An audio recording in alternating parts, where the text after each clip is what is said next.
Then if everyone is dependent on a few big corporations and corporate farms, and then if that area gets wiped out for some reason, everybody starves. Or if the transportation system has a problem, if the price of oil gets too high, or it becomes too scarce for shipping produce over long distances, then what's going to happen? Everyone is dependent on foreign produce. Everyone in the U.S. especially is eating imported fruits, vegetables, grains. Almost everything is imported. And so the cost of transportation is added to the cost of the food, makes it very expensive and so on. And what are they doing in the U.S.? With the farms there, they're raising corn to feed animals for slaughter. This is the most wasteful thing. It's wasteful of water, it's wasteful of land, it's wasteful of life itself.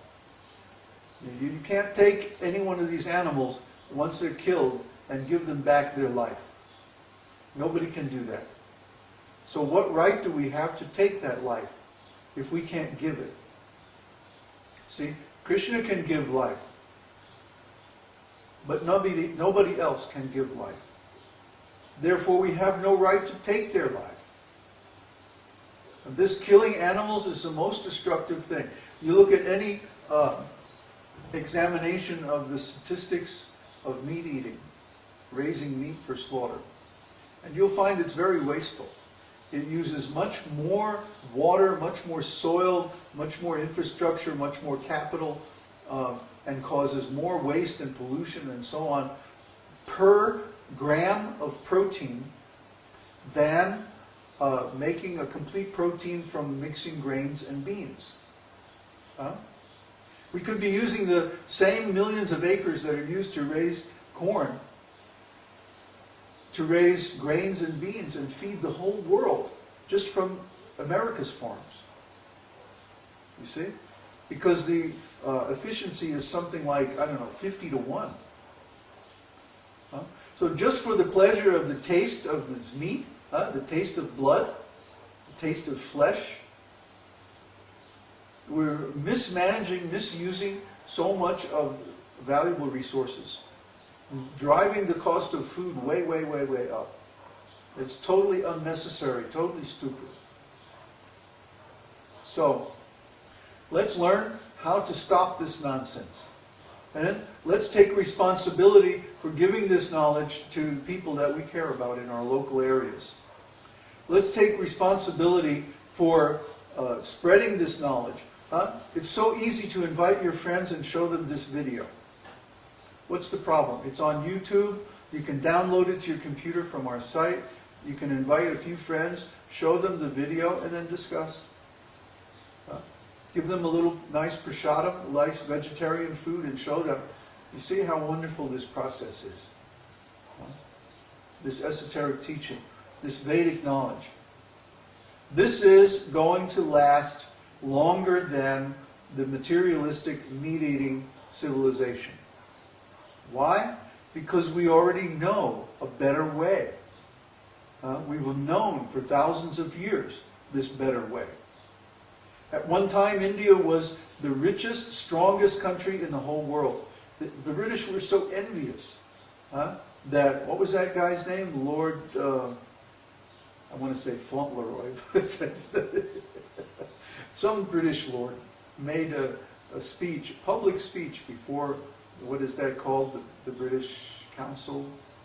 House of Lords, House of Commons or whatever it is, yeah.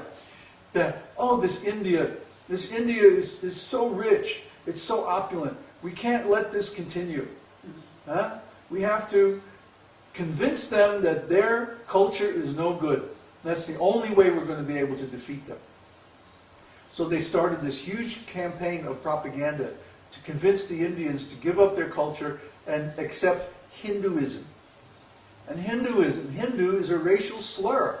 It comes from the Persians who invaded India, I don't know, 2 or 3 times. So, first of all, they're taking a foreign name, a demeaning racial slur, and making that the official religion of India. And besides that, it's a compromise. It's a compromise that says, well, the Vedas are okay, but then the Bible's okay, and the Talmud's okay, and the Quran's okay. Even though they all contradict one another. Even though all the other religions in the world say that God is ultimately impersonal. And ours is the only spiritual knowledge in the world that recognizes the personality of Godhead. Even though none of these other religions have any knowledge about the soul or about the spiritual world or any of that.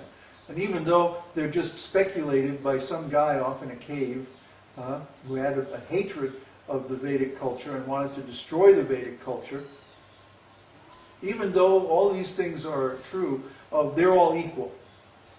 Well, that's a lie. And whenever you believe in a lie, it disempowers you. You see?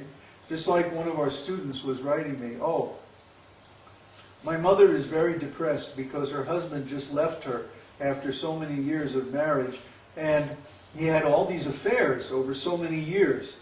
And she tried to remain faithful to him, but then at the end he left her anyway, and there's even illegitimate children involved, and it's a whole big mess. So I wrote him back and said, well, first of all, she's not going to gain anything by lamenting. But second of all, she has to see that because she didn't leave him after the first affair, she is responsible for his continued illicit sexual affairs.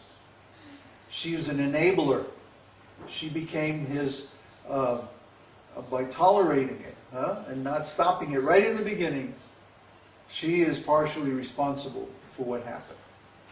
She doesn't want to see this at all. She wants to blame everything on other people. But you see how actually we are responsible for our condition. Anything that happens in our lives is a result of our previous activities, karma. We talk about karma all the time.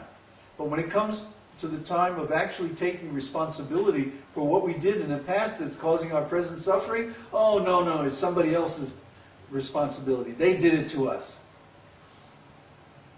Well, if they did it to us, then we can't make any solution, can we? You see? So that disempowers us. But if we take responsibility, oh, whatever is happening in my life is my responsibility based on my activities, then I can change my activities and I can improve my life. So we've all made choices. Don't say, I didn't choose to be involved in this corporate society. I didn't choose to have to rely on centralized production of food and necessities. Yes, you make that choice every moment. Every moment that you don't get up off your butt and go out and get a piece of land and learn how to grow your own food, you are perpetuating the system by your inability to choose the right path. And because of those choices, continued choices over many, many, many years, now you're in the fix that you're in, where you're dependent upon other people who do not have your personal interest in mind for all the necessities of life. You have disempowered yourself. So we're saying, no, take this knowledge, take this power, make the choice, change your activities, change your lifestyle, change your situation. Everything's going to change anyway, because it's 2012. Wake up and smell the incense. All right? It's 2012. Everything's going to change anyway, so you might as well make it change in such a way that it's good for you. Take reality by the horns. This might be your last chance. This might be your only chance. If you're seeing this video for the first time, if you've never seen any of our other videos or our other programs, take this knowledge and run with it. We don't care whether you join our group or not. But we're just spreading this knowledge, broadcasting this information, so that people who have some intelligence can take it and run with it and do something with it. We want the whole world to have this knowledge. But whether it benefits us directly or not doesn't matter, because we already have the benefit. It doesn't matter if people like us or they don't like us. It doesn't matter whether people send us donations or not. We have the money thing figured out. But we don't care.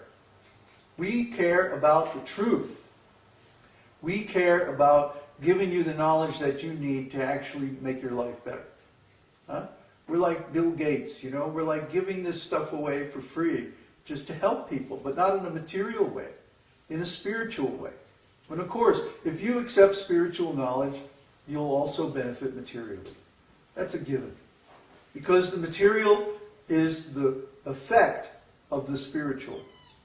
So if you decide to advance spiritually and you take this knowledge, become vegetarian, start chanting the holy name, start offering all your food to God, you will benefit materially. You'll get a lot of material help from spiritual sources.